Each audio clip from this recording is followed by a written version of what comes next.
की प्यारी साध संगत जी, धन कृपाल गुरुमत सिद्धांत बाणी परम संत कृपाल सिंह जी महाराज। इसमें महाराज जी बताते हैं कि विरह की कई अवस्थाएं या दर्जे हैं। सबसे पहले अपने प्रिय का सुमिरन, स्मरण अथवा याद होती है, जिसके साथ साथ ध्यान भी होता है। इस याद और ध्यान की गति इतनी प्रबल हो जाती है कि मनुष्य की रुचि स्वाभाविक रूप से ही प्रीतम की ओर हो जाती है तथा उस पर स्थित होने लगती है। प्रीतम प्राणों का आधार बन जाता है। उसको छोड़कर साधक को और कहीं भी जाना नहीं चाहता। यहाँ दो से एक रूप होने की अवस्था प्रतीत होने लगती है और उन्मन अवस्था आने लगती है, जिसमें साधक आपाभाव खोने लग जाता है और उसे अपना प्रीतम सर्वत्र प्रत्यक्ष प्रतीत होने लगता है। जिस हृदय में प्रीतम के लिए सच्चा प्रेम है, उसमें प्रीतम के दर्शन अथवा मिलाप से हर्ष, सुख या आनंद उत्पन्न होता है। विरह प्रेम की जागृत अवस्था का नाम है। प्रेमी यह सहन नहीं कर सकता कि उसका प्रीतम क्षण मात्र के लिए भी उससे दूर हो, पर जब कभी भी प्रीतम का दर्शन न हो अथवा किसी कारण वियोग हो जाए तो स्वाभाविक ही उसके हृदय में एक टीस सी उठती है और उसको अपने अंदर दुख, पीड़ा या शोक का अनुभव होता है। वियोग की इस पीड़ा का रस मिलाप से किसी प्रकार कम नहीं। इसको विरह कहते हैं। विरह या तड़फ क्यों होती है? केवल इसलिए कि हमारी आत्मा जो चाहती है उसकी अभी तक प्राप्ति नहीं हुई।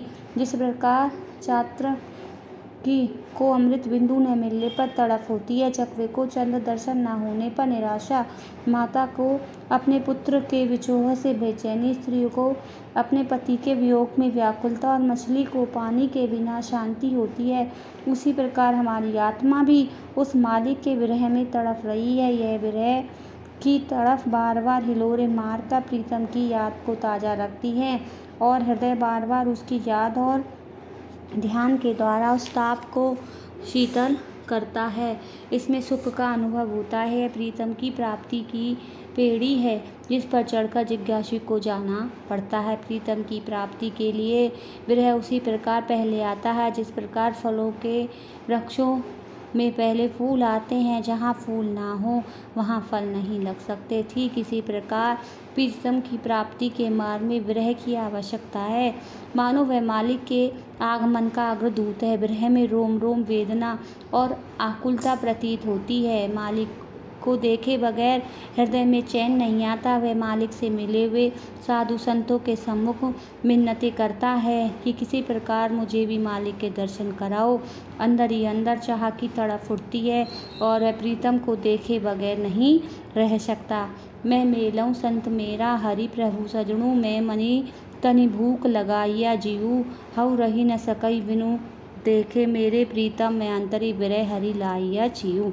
सब महात्माओं के जीवन चरित्र से उनकी तड़फ और चाह का पता चलता है। दुनिया खाती है, पीती है, सांसारिक रंगलियों में मग्न रहती है, रात को खर्राटे भरती है, पर विरही प्रीतम के वियोग में तप तप कर रो कर आहें भरते हुए रातें काटते हैं। विरही आत्मा बिलखती हुई समय व्यतीत करती है। उसकी आंखों में नींद नहीं, आहें भर भर कर वह तन बदन से सूखती चली जाती है। गृहिणी आत्मा पति के लिए आहें भरती है और हाय कभी उनको इस आँखों से देखना नसीब हो जाए। उसके वियोग में शरीर के श्रृंगार, खाना पीना और पहनना नहीं जाता।